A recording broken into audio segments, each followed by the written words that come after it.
মৰমৰ ছাত্ৰ ছাত্ৰীসকল আজি আমি লেক অপেৰন নামৰ চেপ্টাৰটোৰ ৰিভিজন ক্লাছ এটা ল'ব বিচাৰিছোঁ বোৰ্ডছ এক্সাম বা নিট দুইটা এক্সামৰ কাৰণে খুব এটা ইম্পৰ্টেণ্ট চেপ্টাৰ লেক অপেৰণৰ বিষয়ে আমি জনাৰ আগতে জাষ্ট এটা কথা জানিব বিচাৰিছোঁ যে মানুহৰ পৰা আৰম্ভ কৰি বিভিন্ন প্ৰাণীসমূহ মাইক্ৰস্কোপিক অৰ্গেনিজমছৰ পৰা আৰম্ভ কৰি সকলোবিলাকৰ এনিমেলছ বা প্লাণ্টছবিলাকৰ বডিৰ কেৰেক্টাৰ্ছবিলাক কোনে ডিটাৰমাইন কৰে জিন্সবিলাকে ডিটাৰমাইন কৰে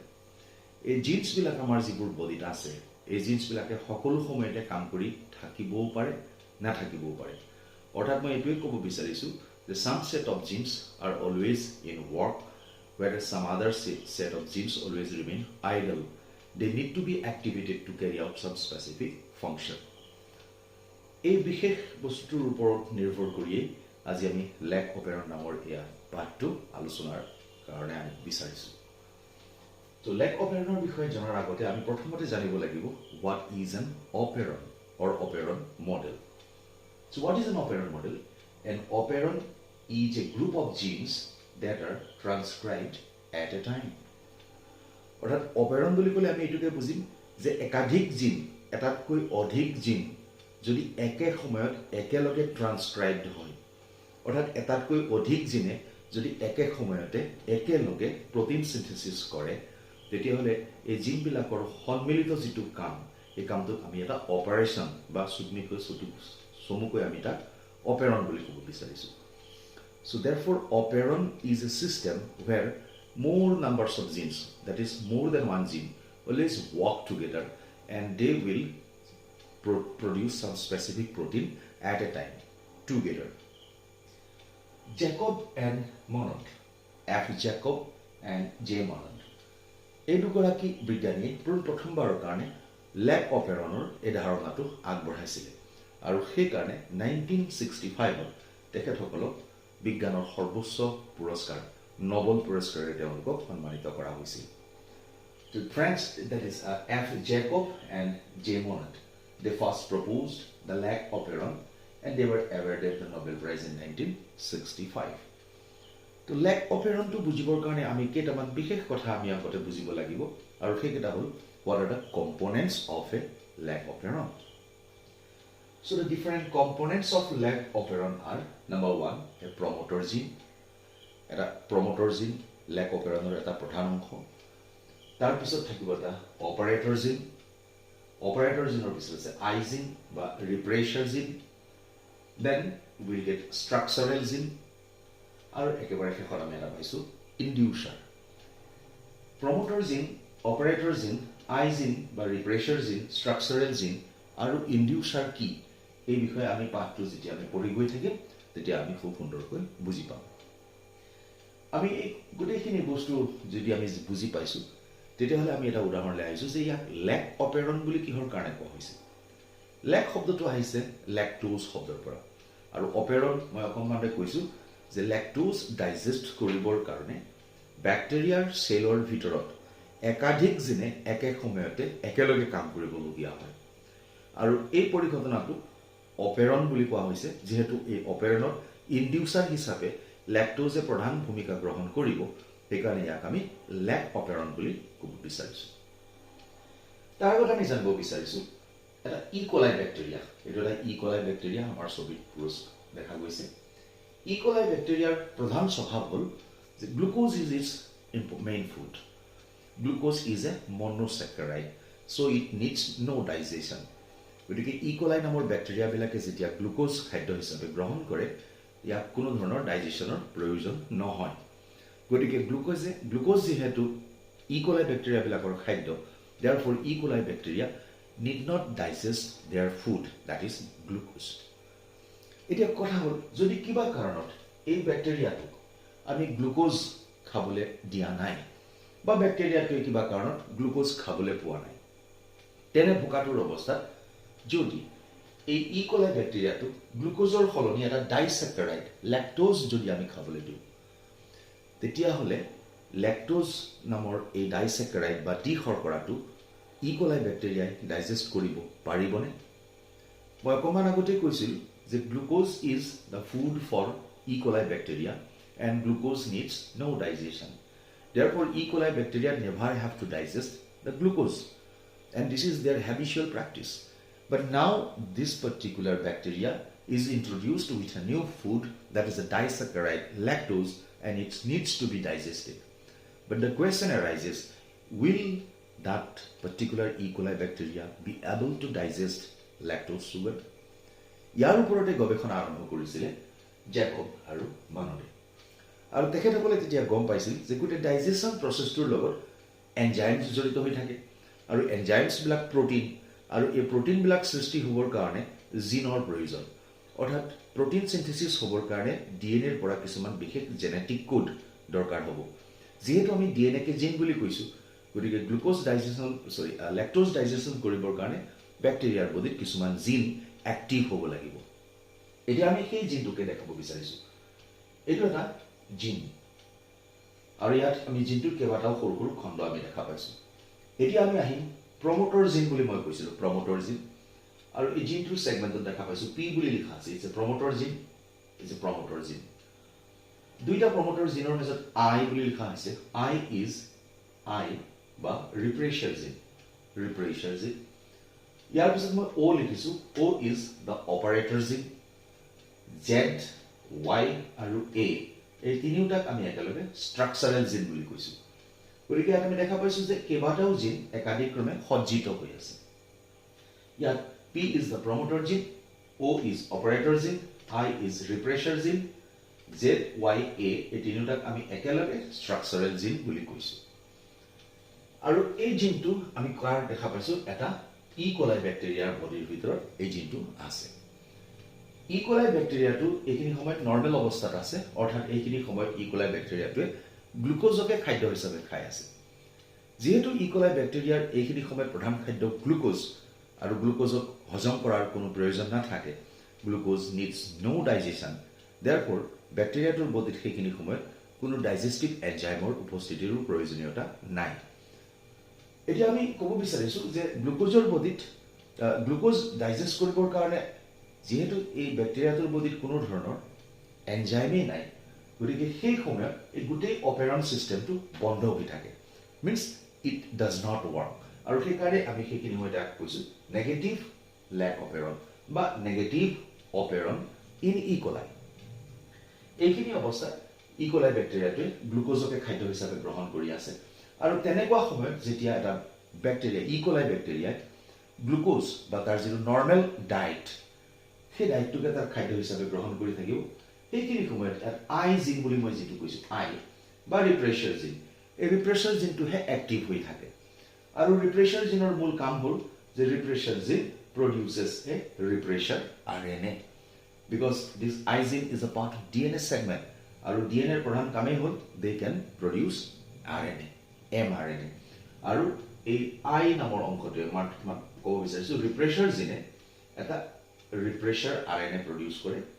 means this part of DNA produces a repressor messenger RNA, আৰু এই মেসেঞ্জাৰ RNA টোৰ যিবিলাক মেসেজ আছে অৰ্থাৎ জেনেটিক কোড আছে, এই কোড অনুসৰি it produces a protein, আৰু এই প্ৰোটিনটোক আমি নাম দিছো repressor protein. Why this is called as repressor protein? Because it is synthesized by repressor RNA, and the repressor RNAs are produced by the I gene, means the repressor gene. Now what does this repressor protein do? Repressor proteinৰ মূল কাম হ'ল the repression protein immediately after its formation goes and binds to the operator site. এইখিনি অংশক আমি operator জিন বুলি কৈছো, আৰু ৰিপ্ৰেছৰ protein যিটো আই জিনৰ প্ৰভাৱত সৃষ্টি হৈছিল, এই অপাৰেটৰ জিনৰ লগত লগ লাগি যায়, আৰু অপাৰেটৰ জিনৰ লগত যেতিয়া ৰিপ্ৰেছৰ প্ৰটিন লগ লাগি থাকে, then operator gene becomes inactive, means the operator gene will not come into function because it is blocked by repressor protein, and repressor protein was produced by repressor RNA, which were synthesized by the I gene. যেহেতু operator জিন এইখিনি সময়ত block হৈ আছে, গতিকে operator জিনৰ পৰা কোনো ধৰণৰ সিগনেল নোলায়, গতিকে অপাৰেটৰ জিনৰ পিছফালে থকা আমাৰ তিনিটা জিন জেড, ৱাই আৰু এ, এই তিনিটা জিনে কোনো ধৰণৰ কাম নকৰাকে আইডল ষ্টেটত থাকিব, অৰ্থাৎ কোনো কাম নকৰাকে নিষ্ক্ৰিয় অৱস্থাত থাকে। এই গোটেই কথাখিনি বুজিবৰ কাৰণে আমি এই চিত্ৰটো চাব পাৰো। We can look forward this diagram. This is the DNA segment, মই DNA লিখিছো, আৰু এই ডিএনএ টোৰ পৰা আমি ৰিপ্ৰেছৰ জিন আই ইয়াৰ পৰা ৰিপ্ৰেছৰ জিন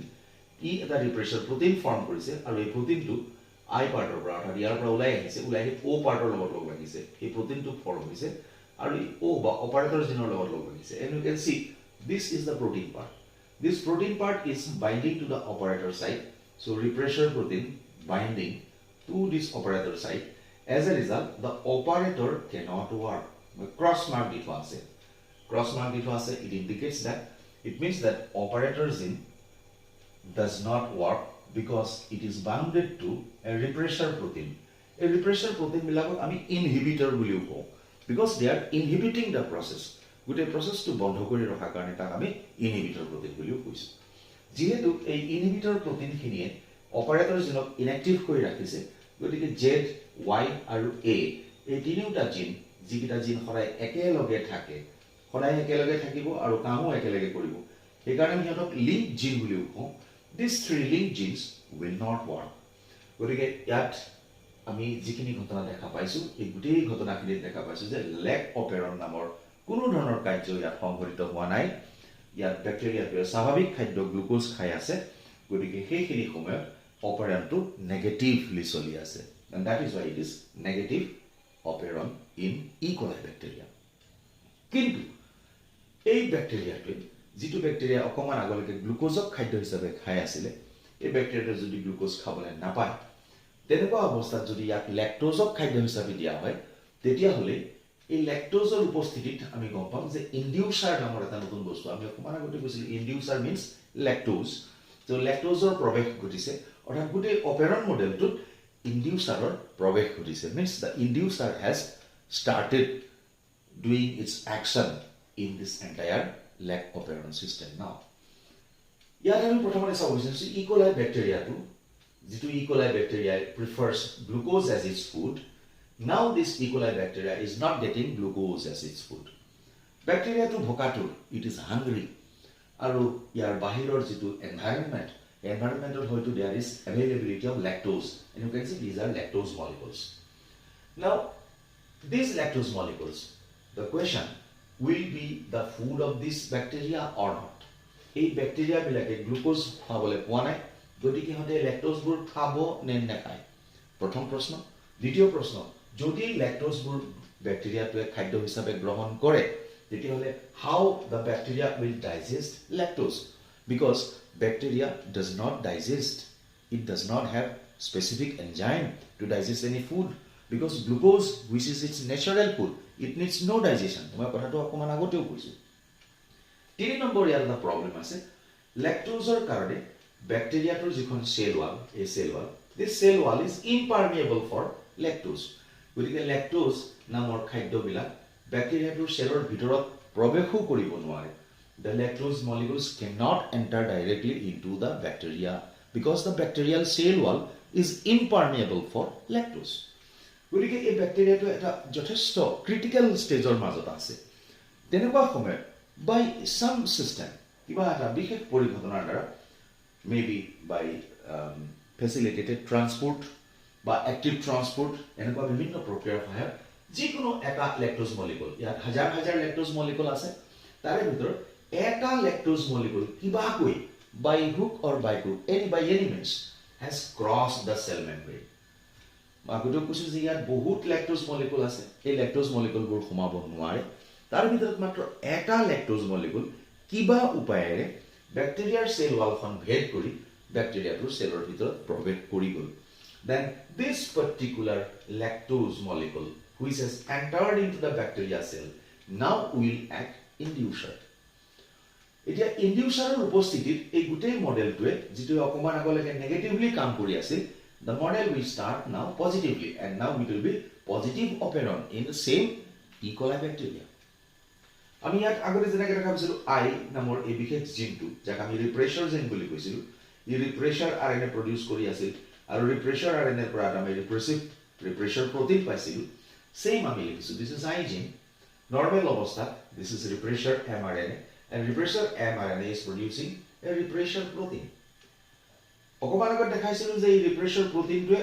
অপাৰেটৰৰ লগত বাইন্ড হয় আৰু অপাৰেটৰক ব্লক কৰে কিন্তু এইবাৰ এই ঘটনাটো ঘটা নাই কাৰণ inducer নামৰ যেটো lactose মই যেটো কৈছিলো lactose এই lactose টু ব্যাকটেৰিয়াৰ সেলৰ ভিতৰত প্ৰৱেশ কৰিলে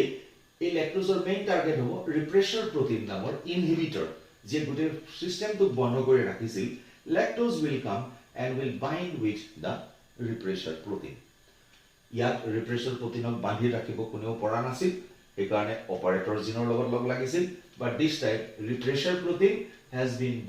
bounded with lactose and therefore there is no one to disturb the operator gene. Operator gene যেহেতু এবাৰ disturb হোৱা নাই block হোৱা নাই immediately it will be activated. So this is activation of the operator gene.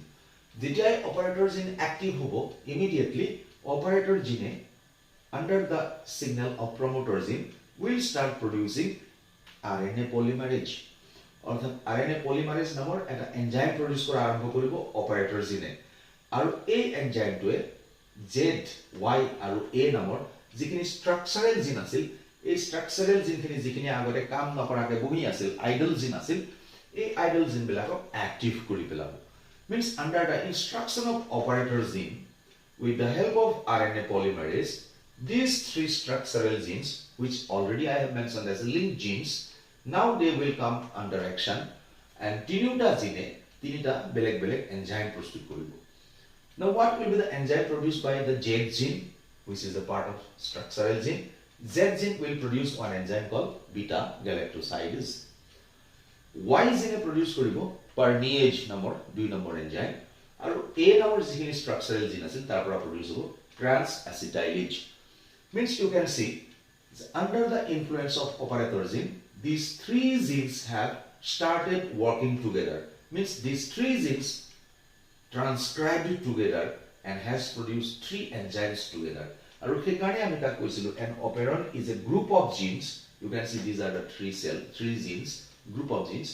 that are transcribed together at a time so they are being transcribed together ekek samoyote hiondok transcribe kora hoisil now the question is what will be the function of these three genes inside the bacterial cell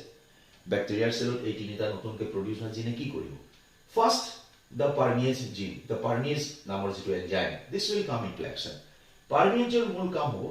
it increases the shell permeability for lactose okoman agote koisilu the bacterial cell or jitu cell wall this was impermeable for the lactose sugar but now in presence of permease enzyme the permeability of the cell wall will increase for lactose okoman agote jene tene etahe lactose molecule khomaisil boli koisilu aru etia ami dekha pam ya অজস্র lactose molecules আছিল aru এই molecules বিলাক এতিয়া সেলৰ ভিতৰলে অনায়াসে প্ৰৱেশ কৰিব more easily the lactose sugar or lactose molecules which are disaccharide will start entering inside the bacterial cell so this is the function of the permease enzyme first produced by the Y gene once the lactose starts entering the cell is already hungry it will have to digest lactose and to digest lactose it did not have enzyme earlier but now the Z structural gene has produced one enzyme called β-galactosidase and β-galactosidase here kam hoise ki it helps in the breakdown of lactose into glucose and galactose orthat lactose ok ibhagi glucose aru galactose hole holoni kore যেহেতু ব্যাকটেৰিয়াৰ মূল খাদ্যটোৱে glucose আছিল আগতে আৰু এটা lactose বিলাক breakdown কৰাৰ পিছত glucose পাইছে গতিকে এতিয়া সেলটোৱে খাবলে নিশ্চয় ইয়াৰ খাদ্য পাইছে ল্যাকটোজৰ পৰা গ্লুকোজ আহৰণ কৰিছে means the bacteria has obtained glucose by breaking down lactose in presence of this enzyme called β-galactosidase produced by the Z structural gene the last G2 segment asil that is A structural gene or last link gene or এক নম্বৰটো আৰু একে সময়তে এই দুটা enzyme produce হোৱাৰ সময়তে ই produce কৰিছিল আনটা এনজাইম নাম আছিল transacetylase নামৰ এনজাইমটোৰ মূল কাম হ'ল that it protects the cell it protects this bacterial cell from producing toxic products by beta-galactosidase নামৰ এনজাইম ব্যাকটেৰিয়াৰ সেলৰ ভিতৰত আগতে নাছিল নতুনকৈ সৃষ্টি হৈছে আৰু ই ল্যাকটোজক ব্ৰেকডাউন কৰিছে আৰু সেইখিনি সময়ত ল্যাকটোজ ব্ৰেকডাউনৰ সময়ত সেলৰ ভিতৰত কিছুমান টক্সিক বা হাৰ্মফুল ক্ষতিকাৰক উপদ্ৰব্য সৃষ্টি হয় যিবিলাক উপদ্ৰব্যই এই কোষটোৰ বা ব্যাকটেৰিয়াল সেলটোৰ মৃত্যু পৰ্যন্ত ঘটাব পাৰে যেহেতু এনেকুৱা এটা পৰিস্থিতিৰ উদ্ভৱ হয় গতিকে তেনেকুৱা বিষাক্ত পদাৰ্থবোৰ সৃষ্টি নোহোৱাকৈ ৰাখিবৰ কাৰণে transacetylase নামৰ এই এনজাইমটোৱে বিশেষ ভূমিকা গ্ৰহণ কৰে আৰু বিশেষ ভূমিকা গ্ৰহণ কৰি β-galactosidase more glucose molecules digest কৰিবৰ কাৰণে সহায় কৰে. In this way we have seen that when a bacteria does not get its normal diet, that is glucose, and it is influenced by lactose molecule as its food, since the bacteria did not have any enzyme to digest lactose, now the Operon model became active. Operon model is active because the first lactose molecule who made its entry inside the cell worked as an inducer, and it induces the entire process. And the process to আৰম্ভ কৰিবৰ কাৰণে বাধ্য কৰি পেলাইছিলে আৰু ইনডিউচাৰৰ উপস্থিতিত মানে in presence of this lactose, the enzyme which produces repressor protein has been blocked by lactose, and it block হোৱাৰ লগে লগে operator gene become active, and under the activated operator gene the three genes work together. These three genes work together, transcribe together, produces three enzymes together, so that now the bacterial cell, that is E. coli cell, can digest lactose. So this is all about the Lac Operon. Thank you.